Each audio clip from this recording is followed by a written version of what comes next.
Hello అండి. Welcome to our channel. బాగున్నారండి అందరూ? నేనైతే బాగున్నానండి. ఇంకా ఈరోజు మార్నింగ్ అయితే దొండకాయ కారం అయితే చేశానండి. చాలా టేస్టీగా ఉంటుంది. చాలా సింపుల్ ప్రాసెస్‌లో చేసుకోవచ్చు.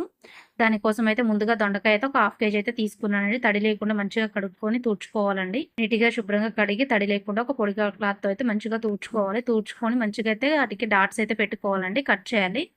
అటు ఇటు కాకుండా కొన్ని డాట్స్ అయితే పెట్టుకోవాలండి. మీకు 4 గాని, 5 గాని అలా అయితే పెట్టుకోవాలి.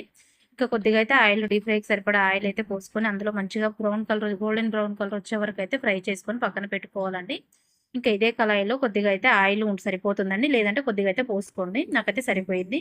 ఇందులో ఒక 2 ఆనియన్స్ అయితే మీడియం సైజ్ ఆనియన్స్ 2 తీసుకొని మంచిగా గోల్డెన్ బ్రౌన్ కలర్ వచ్చే వరకు అయితే ఫ్రై చేసుకోవాలి. ఇప్పుడే కరివేపాకు అవి పచ్చిమిర్చి కూడా వేసుకున్నానండి. అల్లం వెల్లుల్లి పేస్ట్ డైరెక్ట్ కాకుండా ఒక టేబుల్ స్పూన్ వరకు అల్లం వెల్లుల్లి పేస్ట్ తీసుకొని అందులో కొద్దిగా అయితే వాటర్ పోసి మిక్స్ చేసుకుని అయితే వేసుకొని మంచిగా అయితే కలుపుకోవాలండి.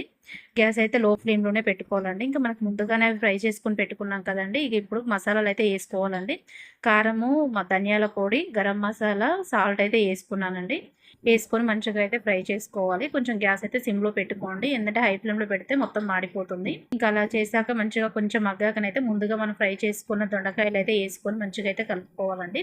కలిపేటప్పుడు కొంచెం జాగ్రత్తగా చూసి కలుపుకోండి. ఎందుకంటే మనం డాట్స్ పెట్టాం కదా, అవి చీలకుండా ఉంటుంది. ఇంకా అలా అయితే మొత్తం కంప్లీట్ అయిపోయిందండి కర్రీ. వీడియో నచ్చితే లైక్ చేయండి, షేర్ చేయండి, సబ్స్క్రైబ్ చేసుకోండి. ఒక్కసారి అయితే ట్రై చేయండి. కర్రీ చాలా టేస్టీగా ఉంటుంది.